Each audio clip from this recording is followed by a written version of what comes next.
26 मई 2026 को शाम करीब 7 बजे वित्त मंत्रालय की ओर से एक प्रेस रिलीज जारी की गई। बताया गया कि सरकार ने IMPCL यानी Indian medicine pharmaceutical corporation limited को पूरी तरह से बेचने का फैसला कर लिया है। इस फैसले के लिए सरकार ने एक विशेष ग्रुप बनाया था जिसमें वित्त मंत्री निर्मला सीतारमण, आयुष मंत्री प्रताप राव जाधव और सड़क परिवहन मंत्री नितिन गडकरी शामिल थे।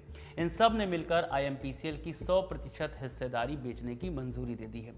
कोई सेंस है इस बात की?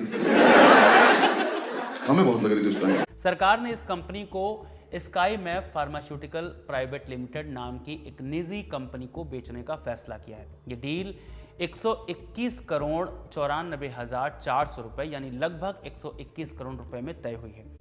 सरकार ने साल 2026-27 के लिए अपनी संपत्तियों को बेचकर 80,000 करोड़ रुपए जुटाने का एक बड़ा लक्ष्य रखा है और IMPCL की बिक्री इसी बड़े प्लान का एक छोटा सा हिस्सा है।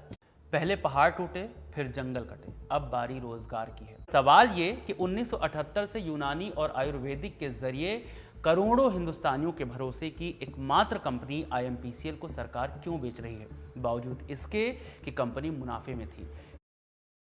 सरकार की ओर से IMPCL को बेच देने का मामला इसलिए चौंकाता है क्योंकि ये कंपनी घाटे में नहीं चल रही थी। अगर पिछले 3 सालों की बात करें तो साल 2022-23 में कंपनी को सबसे ज्यादा मुनाफा हुआ जो 2081.01 लाख रुपए था। साल 2023-24 में कंपनी का मुनाफा थोड़ा कम होकर 1280.76 लाख रुपए रह गया था। हालांकि साल 2024-25 में पहले के साल के मुकाबले फिर से बढ़त हुई और ये 1765.28 लाख रुपए रहा।